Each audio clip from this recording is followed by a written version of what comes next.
Everyone, good यही morning. समय राधे है, राधे। वृद्धावस्था और मृत्यु से, दुर्गति से अपने को बचा लो। बढ़िया समय है। जरा मरण मोक्षाय, हमारे ऊपर वृद्धावस्था का प्रभाव ना पड़े। बोले हमने तो बड़े बड़े भजनानंदियों के शरीर को वृद्ध होते देखा है। तो शरीर को बोल रहे क्या? वो अपने पे बोल रहे हैं। इस शरीर की वृद्धावस्था का प्रभाव हमारे ऊपर न पड़े, इस शरीर की मृत्यु अवस्था का प्रभाव हमारे ऊपर न पड़े। हम सीधे देहाभिमानी तो हमारे से तात्पर्य शरीर में हो जाता है। हम स्वरूप की बात कर रहे हैं, शास्त्र स्वरूप की तरफ इंगित कर रहे हैं। जो मनुष्य मेरा आश्रय लेकर के मेरी प्राप्ति के लिए बताए गए सिद्धांतों के अनुसार प्रयत्न करता है, उसके उस प्रयत्न को देख करके हम उसको ब्रह्म स्थिति प्रदान कर देते हैं। प्रयत्न से नहीं मिला, पर प्रयास देख करके।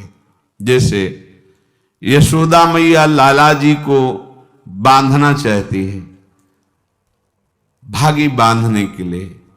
अब लाला दौड़ रहे हैं, मैया पकड़ने की चेष्टा करती, प्रभु पीछे मुड़ मुड़ के देख रहे हैं। मैया के माथे पे पसीना आ गया, श्रमित हो रही, पर वो प्रयत्न नहीं छोड़ रहे। तो प्रभु स्वयं अपने को बंधा दिया। बस ऐसा ही करते हैं।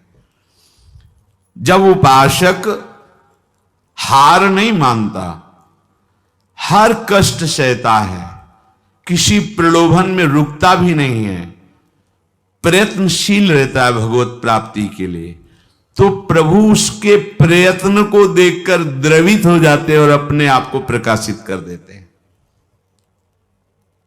अगर हम प्रमाद स्थिति में रहेंगे तो असाधन होता रहेगा, तो असाधन अर्थात पाप, पाप होता रहेगा तो भजन में प्रवृत्ति ही नहीं होगी।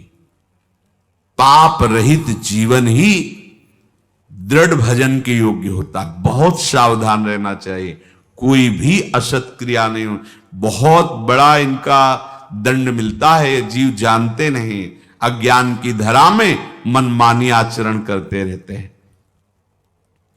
भयंकर गतियां, इन सब से हमें मुक्त होने का अवसर मिला है। जो मेरा आश्रय लेकर के मेरे द्वारा बताए हुए सिद्धांतों का, प्रभु ही संत रूप में, गुरुदेव के रूप में, शास्त्र के रूप में, ब्रह्म ऋषियों के रूप में हमें मार्ग बताते हैं, हम प्रयास करें, पूर्णता उनकी तरफ से हो। हम शरणागति का प्रयास कर रहे हैं, पूर्णता उनके हाथ में है। हम उनकी प्राप्ति का प्रयास कर रहे हैं, ये उनके हाथ की बात है। कब कैसे हमें मिलेंगे, कौन सी स्थिति देंगे, ये उनके ऊपर की बात। हमें उसका चिंतन नहीं करना, हमें ये चिंतन करना है कि आराध्य देव के सिवा और कुछ चिंतन ना होने पावे। उस ब्रह्म को, संपूर्ण अध्यात्म को और संपूर्ण कर्म को जान जाते हैं। जरा मरण मोक्षाय मामाश्रित यतन्तिते, ये वृद्धावस्था और ये मरण अवस्था जीते जी मुक्ति प्राप्त करने के लिए मानव देह मिला है। अगर आप प्रयासरत रहे, जीवन में अनुभव आपको नहीं हुआ और कभी भगवद आश्रय छोड़कर आप इधर उधर भटके नहीं, तो आपका शरीर पूरा होते होते भगवान अनुभव करा देंगे। पीछे ऐसा वर्णन किया है स्वयं प्रभु ने कि उस समय मैं स्वयं आकर स्मृति रूप से उसके हृदय में जागृत हो जाता हूं, क्योंकि जीवन भर लड़खड़ाते हुए ही सही पर हमारी तरफ चलने का इसने प्रयास किया है। पर हमने महापुरुषों के मुख से सुना है कि जो उपासक बाल्यावस्था से ही भगवान के मार्ग में लगे हैं, उनको इस बात पर नहीं संतोष कर लेना चाहिए कि मरने के बाद भगवान मिलेंगे। नहीं, जीते जी अनुभव करना है। शरीर छूटने के पहले ही हमें शरीर छोड़कर वो स्थिति प्राप्त करनी है जो भागवती की स्थिति है। बिल्कुल सच्ची। ये शरीर ऐसे ही अनुभव होने लगता है जैसे कोट, शर्ट, बनियान। स्थूल शरीर कोट, सूक्ष्म शरीर शर्ट, कारण शरीर बनियान, लेकिन पहनने वाला अलग है। पहनने वाला न कोट है, न शर्ट है, न बनियान है, बिल्कुल अलग प्रतीत होने लगता है। अपना स्वरूप अपने आप से अनुभव में आता है, किसी इंद्रियों के द्वारा नहीं, किसी करण के द्वारा नहीं। अपने स्वरूप का अनुभव अपने स्वरूप से ही होता है, अपने से ही अपने का अनुभव होता है, इसमें किसी अन्य का सहयोग नहीं है। फिर ये साधना क्यों है? क्योंकि ये पवित्र हो जाएं। ये पवित्र हो जाएंगे तो अपने स्वरूप में लय हो जाएंगे, शांत हो जाएंगे। जैसे शांत जल में ही हम देख सकते हैं, ऐसे शांत अंतःकरण में ही सारे भावों का प्रादुर्भाव होता है। इसलिए भक्ति में भावों में सबसे पहले रखा गया शांत भाव, फिर दास सख्य वात्सल्य कांता सहचरी आदि। शरीर की मृत्यु के पहले ही शरीर का राग नष्ट हो जाए, ये साधना की फलवृत्ति है। जो जीवन में साधना की है, अब शरीर से ऐसा नहीं कि जिसका शरीर राग खत्म हो जाता है उसे पीड़ा ही नहीं होती, ऐसा नहीं है। पीड़ा होती है पर परेशानी नहीं होती, दर्द है पर दुख नहीं है, व्याकुलता नहीं। क्यों हुआ ऐसा कष्ट, क्यों हे भगवान ये कष्ट, ऐसा कुछ नहीं होता। सहज में एक वृत्ति रहती भगवदाकार। अब यहां किसी ने पीटा तो दर्द होगा, क्यों पीटा, ये ठीक हो जाए, कोई वृत्ति ऐसी नहीं आएगी। जो शरीर में हो रहा है, सर्दी लग रही तो अगेंद्री में महसूस है कि हाँ सर्दी है, प्रारब्धवशात तो वस्त्र मिल गया, ओढ़ लिया, नहीं मिला कोई आकांक्षा नहीं।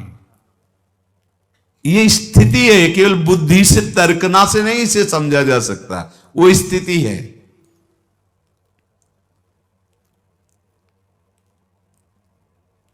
तात्पर्य यह हुआ कि इस मनुष्य शरीर से वृद्धावस्था आने के पहले और मृत्यु अवस्था आने के पहले भगवत प्राप्ति कर लो। बात समझो, ये जो लोग भूले हुए हैं ना कि ये यौवन अवस्था भोगों के लिए है, बड़े बूढ़े शिक्षा देते हैं। अरे तुम तो अभी, तुम्हारी तो खेलने खाने की उम्र, भजन की उम्र है तुम्हारी, तो उनसे पूछो जो उपदेश दे रहे खेल। तुम्हारी उम्र कौन सी है? तुम करते हो भजन, तुम भगवत चिंतन में रहते हो, पर वो वहां उत्तर देने की सामर्थ्य नहीं, इसलिए वो बोल नहीं पाते। नहीं, बड़े बुजुर्ग जो समझाते हैं तुम्हारी भजन करने की उम्र थोड़ी है। तो हे पूज्यवर, आपकी उम्र कौन सी है और अब आप क्या कर रहे हैं? भजन कोई खेल खिलौना नहीं है। जब तक आपने पूर्वाभ्यास नहीं किया तो आपका भजन जीवन में आगे नहीं होने वाला। ये भूल जाओ कि लड़का बच्चा परिवार और इनके सब ब्याह बर और सब होने के बाद बुढ़ापे में आराम से जाकर वृंदावन में फ्लैट लेंगे और खूब भजन करेंगे। भूल जाओ, फ्लैट ले सकते हो, आओगे लेकिन यहां प्रपंच ही करोगे, भजन नहीं कर पाओगे। सत्संग में बैठोगे सो जाओगे, शब्द समझ में नहीं आएगा क्योंकि अभ्यास ही नहीं किया है।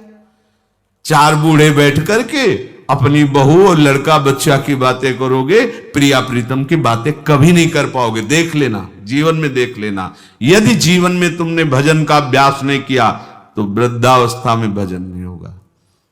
वृद्धावस्था आने के पहले, मृत्यु अवस्था आने के पहले, चलो वृद्धावस्था का तो समय हमें पता है कि इस शरीर की वृद्धावस्था लगभग इतने वर्ष बाद आ जाएगी, लेकिन मृत्यु अवस्था तो 1 सेकंड के बाद भी आ सकती है। इसलिए हमारा ये जो वर्तमान समय चल रहा है, ये भगवदाकार वृत्ति से युक्त होना चाहिए। वृद्धावस्था के आने के पहले भगवत प्राप्ति कर ले, ये बात तो समझ में आ जाती है कि 60, 70, 75, 80 इसी को वृद्धावस्था कहते हैं। आजकल तो 60, 70 में राधे श्याम हो जाता है। अब तो जवाने नहीं समझ में आते कि जवान कौन है भाई, कैसे समझ में आएंगे जवान। 15-16 की अवस्था है। आप अभी सुने थे प्रश्न उत्तर में, एक ने कहा हमें बहुत निगेटिव विचार आते हैं। तो भैया तो पाप का लक्षण है। आप पाप कर्मों से अपनी वृत्ति को हटाइए, नहीं तो नकारात्मक सोच आपको नष्ट कर देगी। क्या करते हो तुम? उनका 5 बार हस्तमैथुन नियम से रोज करता हूं। अब आप विचार करो, इस विषय पर ना तो कहीं चर्चा होती है और ना कहीं कहा जाता है। छोटे छोटे बच्चे ऐसी निकृष्ट आदत को प्राप्त हो गए। अब ये जवान होंगे, अब इनमें भगवदानंद की आकांक्षा जागृत होगी, ये कहीं सतमार्ग जान पाएंगे? कदापि नहीं। जीवन ही नष्ट कर दिया। शास्त्रीय सिद्धांत है, गुरुकुलों में इसीलिए बच्चों को रखा जाता था, चाहे राजा के हो चाहे प्रजा के हो। ब्रह्म ऋषियों के शासन में 20-25 वर्ष तक ब्रह्मचारी रहे। वृत्ति निवृत्ति मार्ग पर तो वैरागी बन गए, प्रवृत्ति मार्ग पर तो गृहस्थ में गए।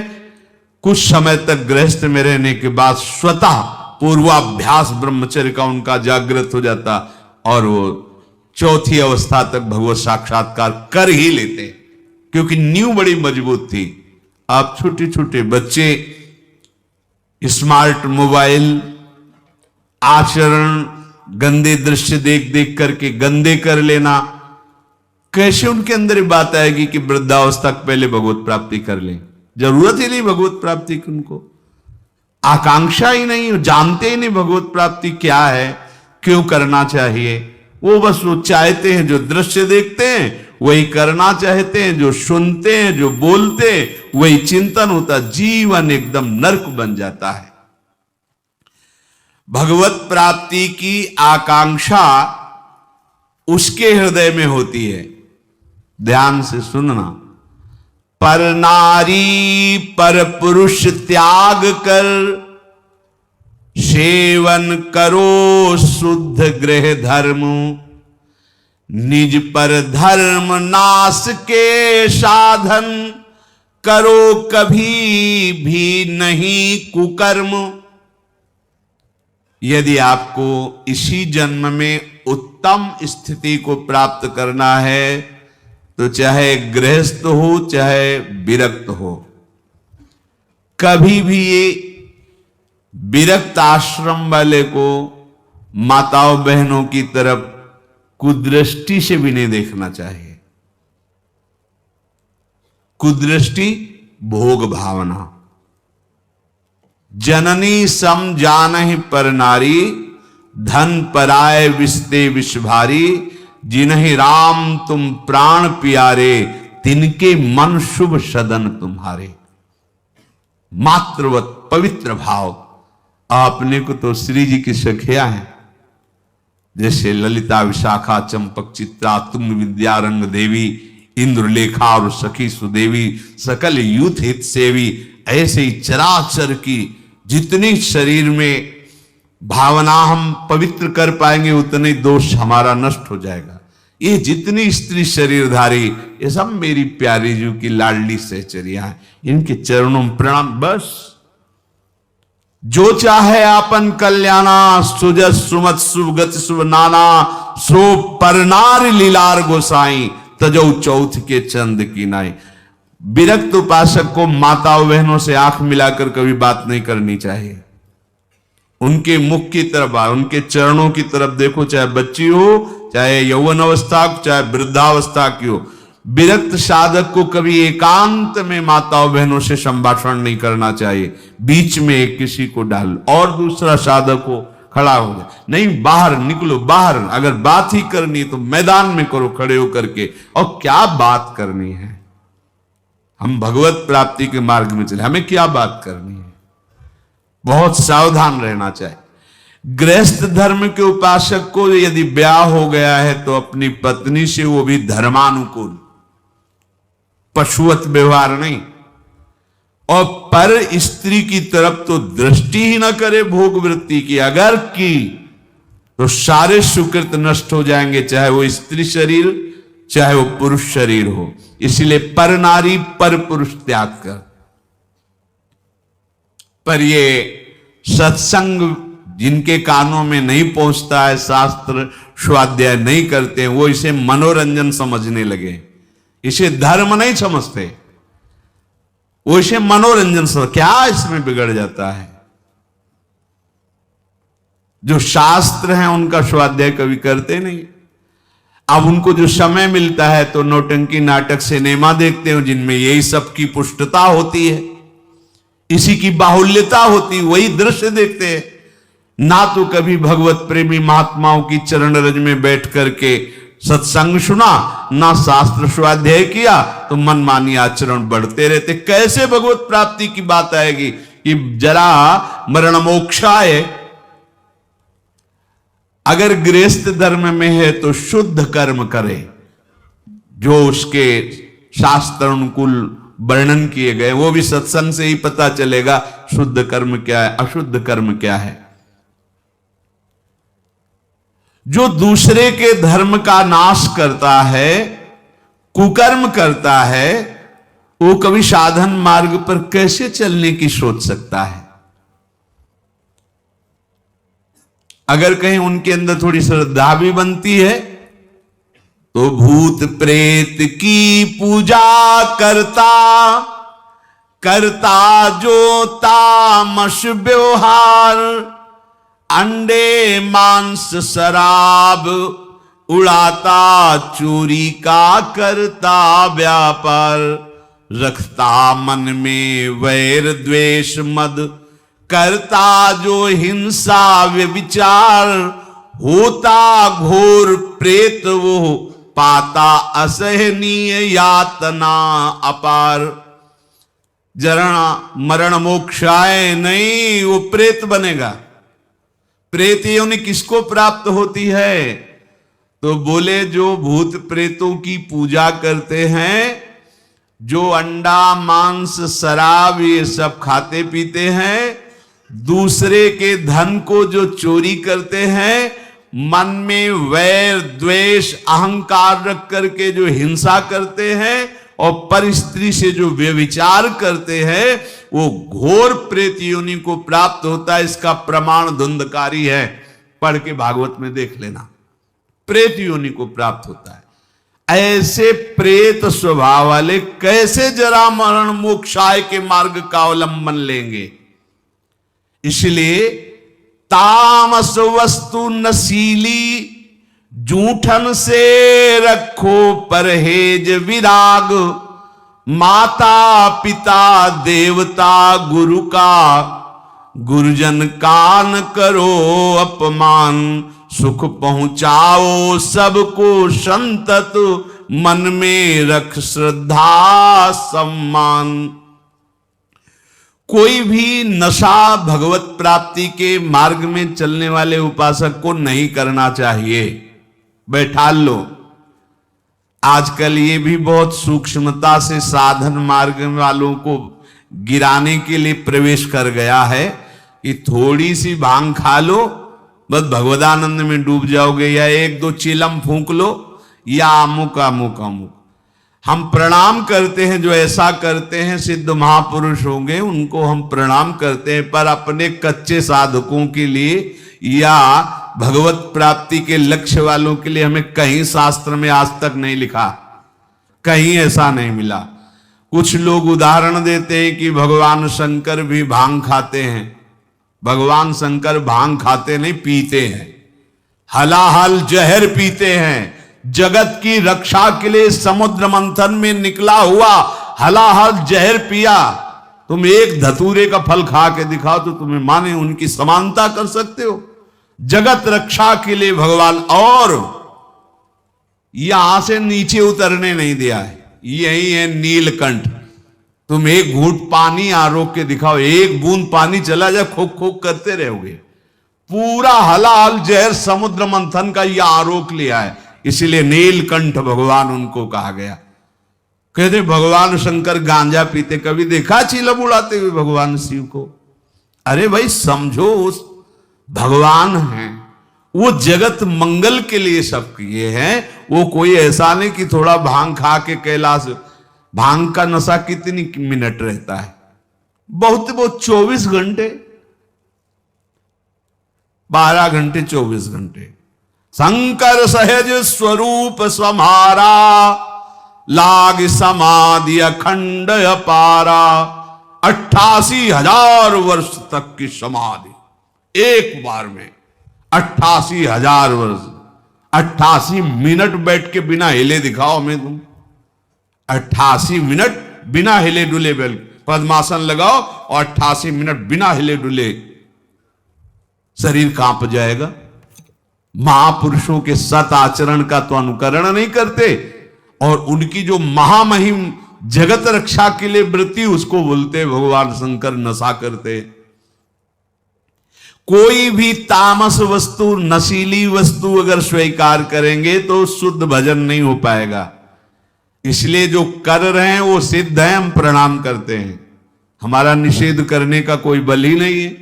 शास्त्र कह रहा है तामस वस्तु, नशीली कोई भी नशा नहीं होना चाहिए साधक के जीवन में। जूठन से रखो परहेज। गुरु की, आराध्य देव की जूठन के सिवा जीवन में किसी और की जूठन नहीं पानी चाहिए। सब सवै संत गुरुदेव हैं, व्यास या प्रतीत। भगवत प्रेमी महात्माओं की जूठन के लिए तो आदेश दिया है, जूठन ले पावे सदा। जो गृहस्थ में हैं, माता पिता वयो वृद्धों को भगवान का स्वरूप मानकर उनका आदर करे। बड़ा क्रूर स्वभाव होता जा रहा है। नवयुवक जन है, अपने वृद्ध माता पिता को कट वचन बोलते हैं, यहां तक कि उनके ऊपर हाथ भी छोड़ देते, मारने पीटने तक पर। सोचो तुम्हारी गति क्या होगी। जो भगवत स्वरूप माता पिता, जिनकी चरण आराधना करने पर भगवान की प्राप्ति हो जाती। पुंडरीक जी ने अपने माता पिता की आराधना की तो भगवान विठ्ठल उनको दर्शन देने बिना चाहे आ गए। ऐसे पूज्यवर जो हमारे गुरुजन हैं, माता पिता, यदि हम उनका अपमान करेंगे, उनको गाली देंगे, तो हम जरा मरण मोक्षाय मार्ग पर चल पाएंगे? कदापि नहीं। और सदगुरुदेव की अवहेलना, फिर तुम्हें परमार्थ की पगडंडी मिल जाएगी? कदापि नहीं। सुख पहुंचाओ सबको संतत, मन में रख श्रद्धा सम्मान। सब में भगवत भाव कर कर सुख देने की भावना। बुरे संग का, बुरे व्यसन का कभी न रखो मन में मोह। काम लोभ को छोड़ करो, सब जीवों पर स्वाभाविक छो। जैसे कर्म किए जीवन भर, जैसे मन में रखे विचार। अंत काल भाव मनुज का होगा उसके ही अनुसार। बहुत सुंदर बात कह रहे हैं पूज्य भाई जी महाराज। यदि तुम बुरा संग करोगे, बुरा नशा करोगे, बुरे भाव रखोगे, काम लोभ आदि में आसक्त होकर चेष्टा करोगे, भोग वासना करोगे, तो क्या होगा? बोले जैसा जीवन तुम व्यतीत करोगे, फाइनल में तुम्हारे पास वैसा ही निर्णय आएगा। क्या? अंतिम समय वही कर्म छा जाएंगे। जो बुरे कर्म किए हैं वही छा जाएंगे। वो अगला, जैसे जरा सी वृत्ति मृग में लगी तो मृगाकार वृत्ति होने के कारण अगला जन्म मृग का हो गया। आपने तो कितनी जगह ममता की हुई है, कितनी जगह। क्या होगा अंत समय में? जरा मरण मोक्षाय के मार्ग में चलने वाले उपासक को बहुत सावधान रहना चाहिए। अंतकाल का भाव मनुज का होगा उसके अनुसार। जो जीवन में तुम कर रहे हो, अंतिम में वही भाव तुम्हारे आएगा। यदि भजन कर रहे हो तो सदगति, और अगर बुरे आचरण संसार में फंसे हो तो दुर्गति, तदानुसार ही सदगति दुर्गति होगी उसे प्राप्त अनिवार्य। अतः रखो प्रतिपल ही मधुमय, भगवद स्मृति में हृदय उदार। अपने हृदय को निरंतर भगवद स्मृति में लगाए हुए ही कार्यरत रहो।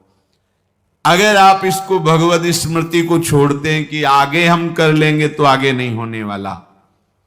मृत्यु समय की अनुपम सेवा, मन से दूर करे संसार। हमें मृत्यु बनानी,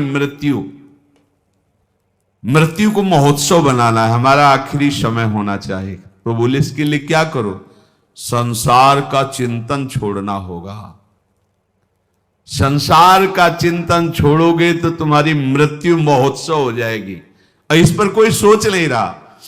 सारी सोच आज की है, आज की। वर्तमान को भोगों में कैसे हम डुबोएं। आज हमें अच्छा खाने को मिले, खूब हंसी मजाक करने को मिले, मन के अनुसार भोग भोगने को मिले, तो आज का दिन बढ़िया मंगल। कल क्या होगा देखा जाएगा। यह है मूढ़ता। उपासक क्या सोचता है? मेरा अंतिम समय बढ़िया जाए। क्या? प्राणनाथ प्रीतम के चिंतन में, उनके ध्यान में, पावन चरण रज का स्पर्श करते हुए हमारा शरीर छूटे, हम प्रियालाल को प्राप्त हों।